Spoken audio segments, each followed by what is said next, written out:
be dismissed as a mischievous antagonist who simply loved to shock and is pursuing his own obsession one on X post at a time. But he is not someone who gets trolled. He's the world's richest man, owns some of the globe's most strategic and influential businesses, and is building a mighty social media network. Musk is highlighting his enormous influence as a populist force, galvanizing political provocators as a kind of one-man supranational non-state power.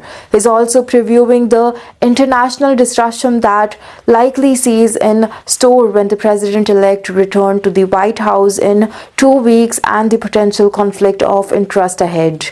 That's because the Tesla and SpaceX pioneer will not simply be a powerful free agent, but an inner circle advisor to the new US government at the head of the Department of Government Efficiency. It's therefore going to be hard to know what and where Musk policy ends and official US foreign policy starts.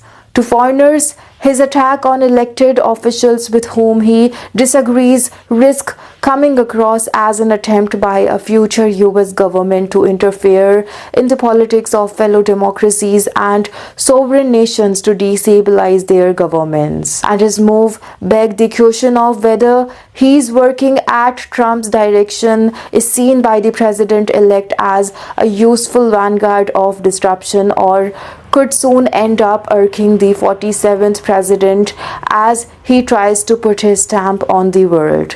Will Musk be carrying out Trump's foreign policy agenda, acting as a personal ambassador of Trump to everywhere, said Lindsey Gorman, managing director and senior fellow at the German Marshall Fund? Or will Musk be advancing his own vision for the global affairs, which may align with Trump in some ways but not in others? And then what will be the power dynamics between those two?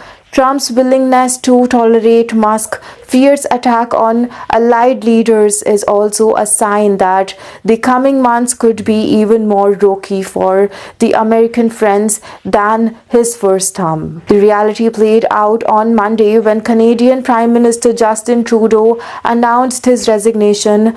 Trudeau had long since squandered the trust of Canadian and his own Liberal Party, but Trump's threat of imposing a 25% tariff exacerbated the political crisis in Ottawa and may have hastened the departure of an antagonist Trump branded the governor of America's 51st state.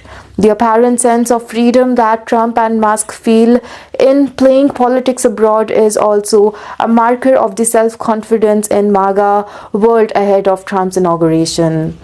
They're demonstrating a belief that their strength allowed them to bully smaller countries and may augur a new and brasher incarnation of America first.